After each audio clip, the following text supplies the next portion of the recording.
শাশুড়ির মানসিক নির্যাতনে অসহায় পুত্রবধূ পুলিশের দ্বারস্থ। জানা গেছে, গোলাঘাটি বিধানসভার অন্তর্গত কাঞ্চনমালা মাধবটিলা এলাকার আলপনা দাসের ছেলে সুব্রত দাস গত 3 বছর আগে সবিতা শীল নামে একজনকে বিয়ে করে। খবর, তার স্বামী সুব্রত দাস ও বিয়ের কিছুদিন পর থেকেই মদের নেশায় আসক্ত হয়ে বাড়িতে অশান্তি সৃষ্টি করে চলেছে। তার পাশাপাশি ওই গৃহবধূর শাশুড়ি আলপনা দাস ও গৃহবধূ সবিতা শীলকে নানাভাবে অত্যাচার শুরু করে, কখনো গৃহবধূকে বাড়ি থেকে বের করে দেওয়ার হুমকি, কখনো মারধর করার জন্য তেড়ে যাওয়া, এই সমস্ত সহ গৃহবধূকে বিভিন্নভাবে অত্যাচার শুরু করে শাশুড়ি আলপনা দাস। দীর্ঘদিন ধরে গৃহবধূ সবিতা শীল শাশুড়ির এই নির্যাতন সহ্য করে আসছিল। অবশেষে মঙ্গলবার গৃহবধূর রান্নার আসবাবপত্র সহ সবজি সহ বিভিন্ন খাবার সামগ্রী আলপনা দাসের ঘরে নিয়ে তালা লাগিয়ে ঘর থেকে বেরিয়ে যায়। এই অবস্থায় গৃহবধূ সবিতা শীল সকাল থেকে রান্না করে খেতে না পেয়ে নিরুপায় হয়ে এলাকার এদিক ওদিক ঘোরাফেরা করতে থাকে সঠিক বিচারের আশায়। অবশেষে মঙ্গলবার সন্ধ্যায় নির্যাতিতা গৃহবধূ সবিতা শীল বাধ্য হয়ে এলাকাবাসীদের সহযোগিতায় পুলিশকে খবর দেয়। খবর পেয়ে ঘটনাস্থলে আমতলী থানার পুলিশ ছুটে এসে মৌখিকভাবে গৃহবধূর অভিযোগ শোনেন এবং গোটা ঘটনাটি প্রত্যক্ষ করেন।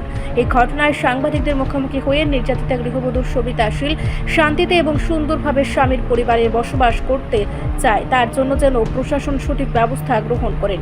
গৃহবধূর শাশুড়ি আলপনা দাস এই ব্যাপারে এলাকার লোকজনদের কিছু জানাতে চাইলে এলাকার বেশিরভাগ মানুষই শাশুড়ি আলপনা দাসের বিরুদ্ধে আঙ্গুল তুলেছেন। এলাকার গ্রুপ থেকে মহিলা সকলেই অভিযোগ, আলপনা দাসের পরিবারে অশান্তির মূল কারণ আলপনা দাস নিজেই। এলাকাবাসীদের পক্ষ থেকেও রাজ্য পুলিশ প্রশাসন এবং রাজ্য মহিলা কমিশনের কাছে দাবি জানাচ্ছে প্রশাসন এবং রাজ্য মহিলা কমিশন গোটা বিষয়টি সুস্থ তদন্তের মাধ্যমে কিভাবে এই সংসারে শান্তি ফিরে আসবে সেই ব্যবস্থা যেন করে, না হলে বাধ্য হয়ে স্থানীয় এলাকাবাসীরাই গৃহবধূর শাশুড়ি আলপনা দাসের বিরুদ্ধে পদক্ষেপ নেবে। এখন দেখার বিষয়, সংবাদ প্রকাশিত হওয়ার পর প্রশাসন কিংবা রাজ্য মহিলা কমিশন এই বিষয়ে কি পদক্ষেপ গ্রহণ করে। কিটা হইছে, কি সমস্যা? আমি আইসি পর থেকে আমার দেখতে না ভালো না, বুড়া হয়েছে যেদিনকে এদিকে তোমার যদি পছন্দ না তুমি আগের দিকে দাওয়া দিতা। একবার তো বেড়া আমার লিয়ে খাইতো চা বিয়া কর, বুড়া হোক সবাই বিচার বুড়ো একটা বিয়া করুক। আর কয় তুমি আইও বিয়া করুন, মোবাইলে 3-4 মাস কত হয়েছে। আজকা কি সমস্যা হয়েছে? আজকের সমস্যা আমি সকালবেলায় বুঝে দিয়ে একটু হাঁটতেছি, কবার ঢুকতে দেয় না, কয় তার একটা দৌড়ামো। এবার আমি দাঁড়ায় হাঁটতেছি, গেছি আপনার বাড়িতে একটা শাড়ি আনছি, আনার পরে আমি আয়া দিই ডেক নেই, আমার খাইতে দিত না, ইয়ে করতো না, তালা বাইরে গেছে আগে গেছে তোলা গেছে ডেক ঢিলে আছে। আমি যদি মিথ্যা কথা কি রাখতে আমি ঘুমবো, গীতা গীত বুঝছি গীতা কাটতে আমি দিয়ে নি। তো আজকে যে কখন আয়া দিই ডেক দিচ্ছি আপনার সামনে। কে নিছিল গাইডা? আমার শাশুড়ি নিছে। নাম কি তাইনের? আমার নাম শাশুড়ির নাম হচ্ছে আলপনা দাস। আর আপনার নাম? আমার নাম সবিতা শীল। আপনার যে বিয়ে হইছে কত বছর হইল? আচ্ছা 3 বছর, 2 মাস বাকি আছে, 3 মাস। আপনার স্বামীর নাম কি? সুব্রত দাস।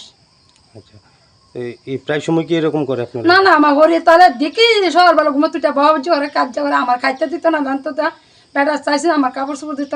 আর অনেক কিছু আমি আচ্ছা থাক বেটা বেটি কাজ করুন, বেটারে কইছি তুমি বড় দৌড় ভাঙো না, কিছু না, আমরা বেটা বেটি কথা কইতে পারি না, কিছু কইতে পারি না, এমনি সমস্যা।